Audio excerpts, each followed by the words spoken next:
a spotted hyena. One of the wild dog's worst enemies. Well over twice their size, and with some of the strongest jaws of any mammal. Hyenas compete with dogs for food, and they'll eat anything. A young wild dog pup is certainly on the menu.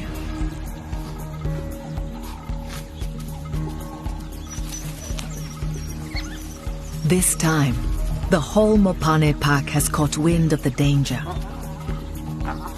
And a single hyena won't go up against a group of wild dogs alone. But where there's one, there are usually many. Spotted hyenas live in clans with as many as 80 individuals. And just a mile to the south of the dog's home base, a clan has moved in. This is the Uko clan, a 30-strong gang of muscular, cunning predators. They haven't used this den for months, but as water holes dry up and prey congregates near the river, it's now prime real estate. Based here, they, like the dogs, can take advantage of dry season riches.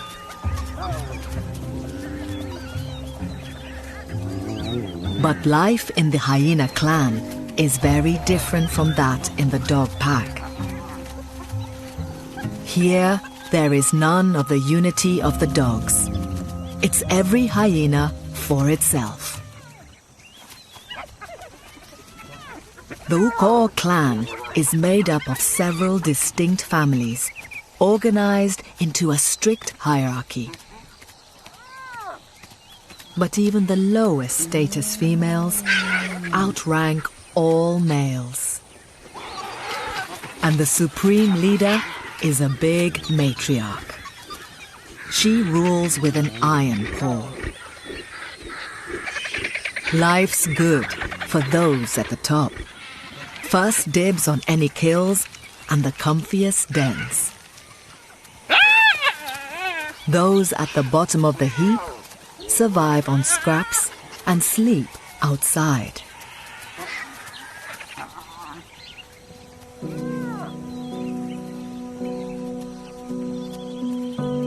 This young male is Ndogo. At 9 months, he's the oldest cub in the clan. He still suckles occasionally, but his mom has 2 new mouths to feed. So he rarely gets a turn. Like all hyenas, she has just 2 teats. Her 4-week-old twins get priority.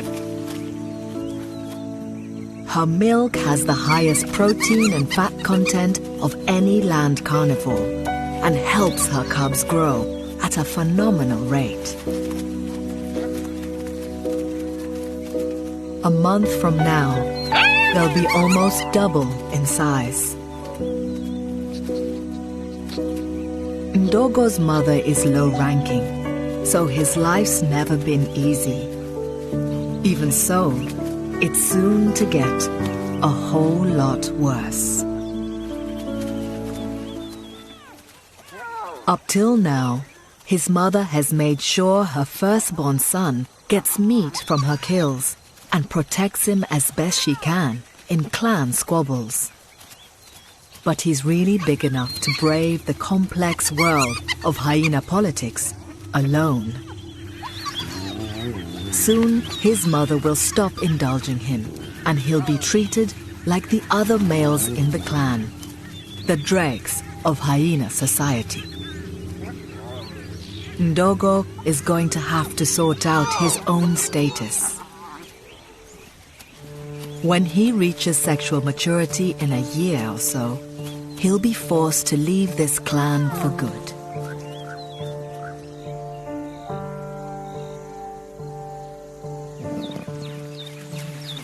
Wild dog pups Tandy and Lula also face a milestone. In a couple of weeks' time, they'll need to leave the den, the only home they've known, and follow their pack out into the wider world.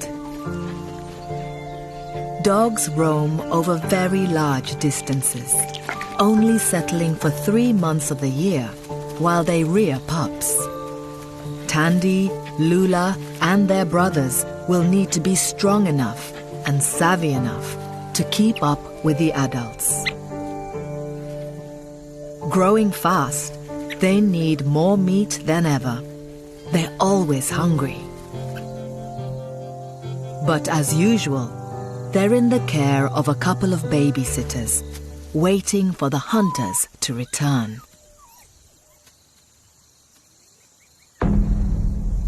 Suddenly, the dogs become aware of intruders.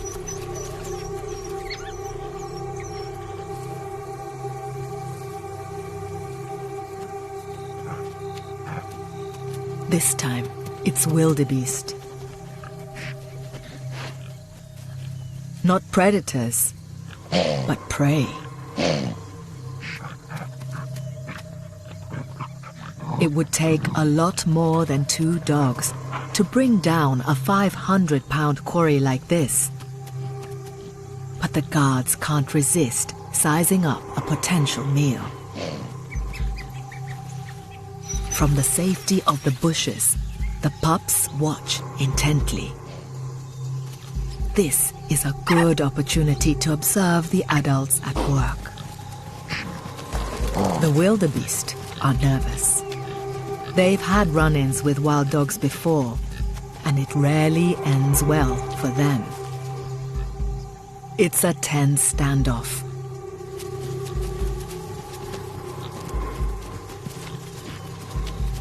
Meanwhile, Tandy is doing what Tandy does best.